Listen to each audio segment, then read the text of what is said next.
तो hello all dear aspirants and warmly welcome है आप सभी का आईएफएस के शानदार प्लेटफॉर्म के ऊपर। और जैसा हमें सभी को पता है, रिसेंटली जो है वो गेट का एग्जाम का रिजल्ट अनाउंस हो चुका है। और चाहे वो गेट बीटी हो या गेट एक्सेल हो, दोनों भी स्ट्रीम्स में आईएफएस के बच्चों ने जो है वो बहुत शानदार परफॉर्मेंस दिया है। और उसी के साथ साथ उन एग्जाम्स में आईएफएस के बच्चों ने बहुत अच्छा रैंक भी हासिल किया है। तो ऐसे ही कैंडिडेट से हम जो है उनकी जर्नी पूछ रहे हैं, उनकी जर्नी शेयर करने को बोल रहे हैं। ऐसे ही एक कैंडिडेट हमारे साथ जुड़े हैं जो कि प्रॉपरली आईएफएस के बच्चे हैं, जो कि उन्होंने ऐप लाइव, यूट्यूब लाइव और उसी के साथ साथ टेस्ट सीरीज मॉक टेस्ट देके इतना बेहतरीन और खूबसूरत रैंक को हासिल किया है। तो उनकी जर्नी की जो है वो बेहतरीन रही होगी। तो उनसे जानते हैं उनकी जर्नी के बारे में, क्या क्या रही उनकी जर्नी। तो स्टार्ट करते हैं फिर उनकी जर्नी को। तो सबसे पहले अपना नाम और आपके बारे में थोड़ा हमें इंट्रोड्यूस करो।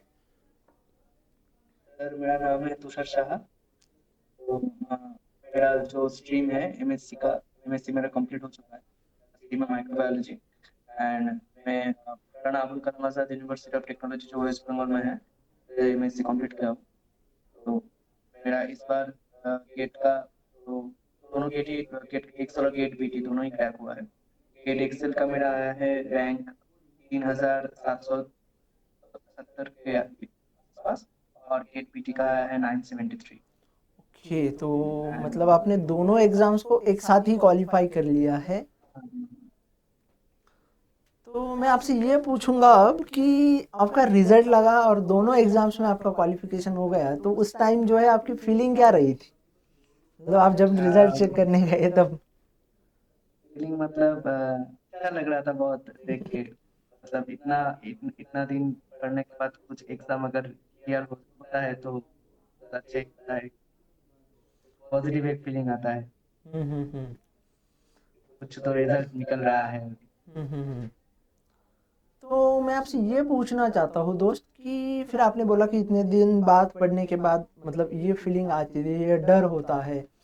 तो फिर आपकी एजुकेशनल जर्नी क्या रही? मतलब एजुकेशन आपका कहाँ कहाँ से कंप्लीट किया, थोड़ा ज़रा ब्रीफली बताओ हमें। एजुकेशन मेरा जो मेरा बंगाली मीडियम से मेरा हायर सेकेंडरी और सेकेंडरी एग्जाम हुआ था। तो मेरा सेकेंडरी मतलब सेकेंडरी में मेरा 80% के आसपास आया था।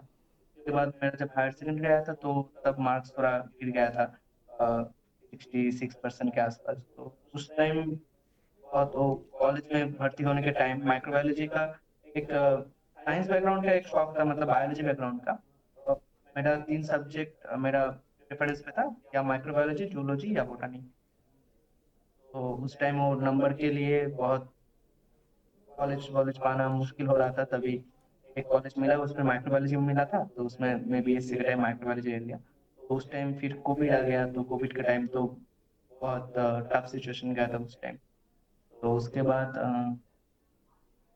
टाइम वैसे ही पढ़ाई वढ़ाई वैसे वैसे ही हुआ था कोविड के टाइम। हम लोग का उतना ज़्यादा नॉलेज नहीं था सब्जेक्ट के बारे में, क्योंकि क्लास नहीं होता था, उतना ज़्यादा इंटरेक्शन नहीं होता था टीचर लोगों के साथ।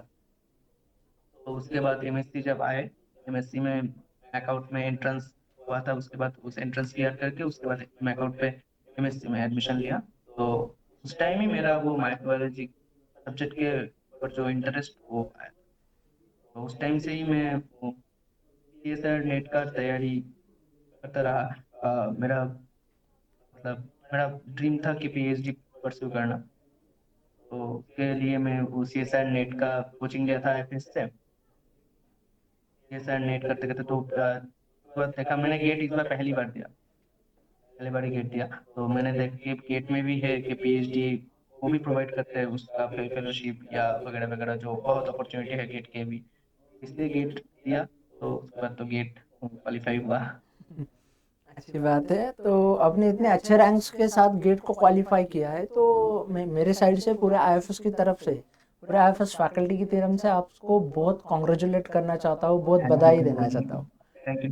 ठीक है। तो जैसे आपने इस एग्ज़ाम में इतना बेहतरीन रैंक हासिल किया, अब इसी के साथ साथ आप सीएसआर के लिए भी पढ़ रहे थे, तो फिर कुछ तो आपकी प्रिपरेशन जर्नी भी रही होगी, जैसे आपकी एजुकेशन जर्नी रही होगी। तो प्रिपरेशन जर्नी क्या रही थी, थोड़ा हमारे साथ शेयर करो। प्रिपरेशन जर्नी मतलब मैं वो along with MSc का सिलेबस के साथ साथ ही कर रहा था सब, मतलब वो टाइम मैनेजमेंट करके कुछ टाइम IFS से कोचिंग लेता था, उसका रिवीजन रिवीजन पहले थोड़ा थोड़ा करके पढ़ लिया, तो उसके बाद MSc जब मेरा कंप्लीट हुआ, तो उसके बाद जो मैंने 6 महीना जो एक टाइम लिया मेरे लिए, तो उस 6 महीना टाइम में मैं फुल रिवीजन करके करके उसके बाद एग्जाम में बैठ रहा हूँ। इस साल से 2025 से एकदम फुल प्रिपरेशन के साथ एग्जाम में बैठ, उसके बाद धीरे धीरे होने लगा सब। ओके। तो इसके अलावा भी मेरा एक एग्जाम और क्रैक हुआ है रिसेंटली, वो जनवरी में हुआ था, इसी ट्रैक का जो JRF होता है वो भी हुआ है, उसका इंटरव्यू अभी तक शेड्यूल नहीं हुआ, बट हो जाएगा।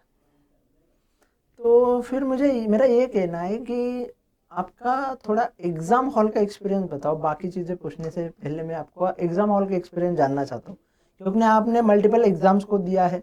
आपने गेट पीटी को भी दिया, गेट एक्सेल को भी दिया, CSR नेट को भी दिया है। तो फिर एग्ज़ाम हॉल का एक्सपीरियंस ज़रा हमारे साथ शेयर कीजिए। थोड़ा सर वो फर्स्ट फर्स्ट सेशन का जो था वो आई थिंक BT था।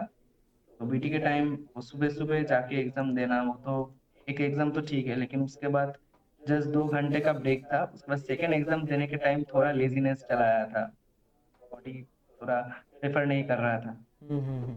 दिमाग दिमाग थोड़ा काम करना थोड़ा स्लो हो गया था, थोड़ा नींद नींद आने लगा था एग्जाम हॉल में ही, तो ये सब बहुत सेकंड जो था एक्सेल का टाइम हुआ था ऐसा, अच्छा। फिर मैंने फेस किया है। अच्छा ठीक है, तो हो जाता है ये सारी चीज़ें बातें। हाँ।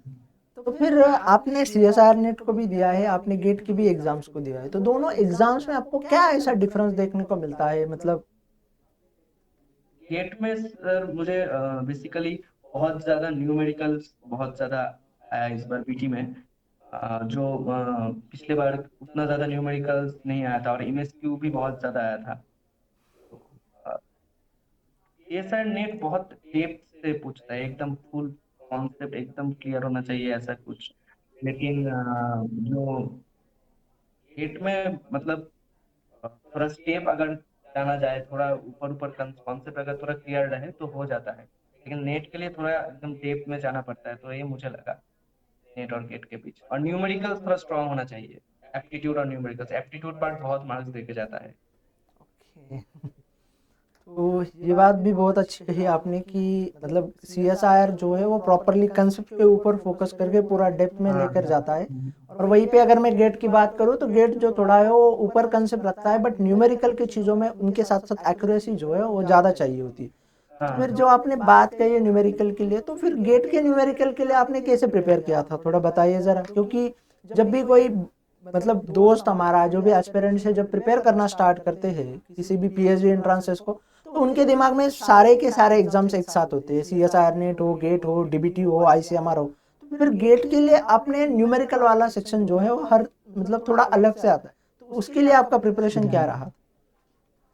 मेरा इंजीनियरिंग मैथमेटिक्स तो उतना स्ट्रांग नहीं था, तो मैं एग्जाम के कुछ दिनों 10 दिन पहले से थोड़ा थोड़ा इंजीनियरिंग मैथमेटिक्स को देखना स्टार्ट किया था, यूट्यूब से IFS का जो चैनल है उसमें, तो उसमें से थोड़ा आइडिया आया था। तो और जो सब्जेक्ट वाइज जो था उसमें मेरा न्यूमेरिकल थोड़ा थोड़ा मेरा स्ट्रांग था वो एरिया, तो हो गया था इसलिए। अच्छा अच्छा, हो गया इस वजह से। तो फिर आपको क्वेश्चन प्रैक्टिस की, टेस्ट सीरीज की कितनी हेल्प हुई गेट के एग्जाम्स के लिए? हाँ, क्वेश्चन प्रैक्टिस में बहुत हेल्प हुई, EYQ और क्वेश्चन प्रैक्टिस में बहुत हेल्प हुआ GATE के। अच्छा अच्छा। तो फिर मतलब आप ने, मैं ऐसा कह सकता हूँ कि 2 बार इस एग्ज़ाम के लिए प्रिपेयर किया है। जब आप MSc कर रहे थे तब उस टाइम जो है, उसी के साथ साथ फिर आपने आपका मतलब लेक्चर नहीं, पर पर्टिकुलरली मैं गेट के लिए प्रिपरेशन नहीं नहीं किया था किया है। एकदम, गेट के लिए हाँ, हाँ। मतलब प्रॉपरली CSR के लिए, या फिर मैं ऐसा कह सकता हूँ नेट के लिए PhD प्रिपरेशन के किया था। एंट्रांसेस के लिए आपने प्रिपेयर किया है। हाँ। तो फिर मतलब आपको क्या लगा कि जब आप खुद से स्टडी कर रहे थे और IFS के साथ जब जुड़ गए, तो दोनों में क्या डिफरेंस लगा? मैं खुद से जब कर रहा था थोड़ा कॉन्सेप्ट तो थोड़ा अधूरा रह जा रहा था, थोड़ा नहीं बहुत अधूरा रह जा रहा था बहुत, और जो IFS का जो सर लोग बहुत डीपली और बहुत बेसिक्स से समझाता है सब कुछ, वो मुझे बहुत वो बहुत ज़्यादा आपको फ़ायदा कर रहे हैं। बहुत ज़्यादा फायदा बहुत। तो मैं ये कहना चाहता हूँ आपसे कि जो भी नए बच्चे प्रिपेयर कर रहे हैं इस एग्ज़ाम्स के लिए, गेट के लिए हो जाए, CSR नेट के लिए हो जाए, या डिफरेंट PhD एंट्रांसेस के लिए, तो उनके रिगार्डिंग आपका क्या सजेशन रहेगा, उनको क्या आपके थॉट ऑफ रहेंगे उनके लिए? पीवाईक्यू थोड़ा ज़्यादा प्रैक्टिस करना चाहिए। ओके। अगर पॉसिबल हो तो 8-10 साल का पीवाईक्यू पूरा रट लेना चाहिए एकदम।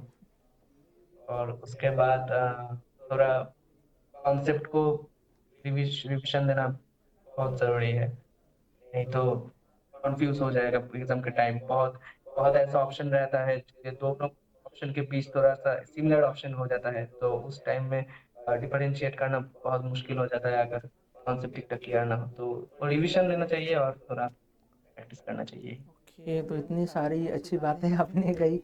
उसी के साथ साथ अब आप एग्ज़ाम भी क्वालिफाई हो गए हो, इतने अच्छे रैंक से क्वालिफाई हो गए, तो फ्यूचर का क्या सोचा है, क्या फ्यूचर प्लान है आपके फिर अब? पीएचडी करने का ही प्लान है। रिसर्च में ही फोकस सेशन है उसमें ही। तो रिसर्च में कौन से फील्ड में आपका ज़्यादा इंटरेस्ट है पर्टिकुलर? पार्टिकुलरली मुझे कैंसर के फील्ड में इंटरेस्ट है, क्योंकि मैं मेरा जब एमएससी का डिसर्टेशन चल रहा था वो मैंने कोलोन कैंसर के ऊपर किया था, तो उस टाइम में इंटरेस्ट आया मेरा ओके ओके, कैंसर के फील्ड। तो अच्छी बात है, बहुत अच्छी बात है। तो thank you so much for sharing your thank you. Journey और नॉलेज और एक्सपीरियंस विद अस। अच्छा लगा, बहुत अच्छा लगा आपसे आपका एक्सपीरियंस जान के। और आपको बहुत सारी शुभकामनाएं आपके आने वाले फ्यूचर के लिए, आपको करियर के लिए, मेरे साइड से, फ्रॉम दी पूरी IFS फैमिली की तरफ से। आपको थैंक यू। कोई भी दिक्कत आती है तो IFS फैमिली जो है आपके लिए हमेशा अवेलेबल है, ठीक है? So thank thank you you so sir. Much thank you. For sharing your all your experience. Thank you once again. Thank you sir.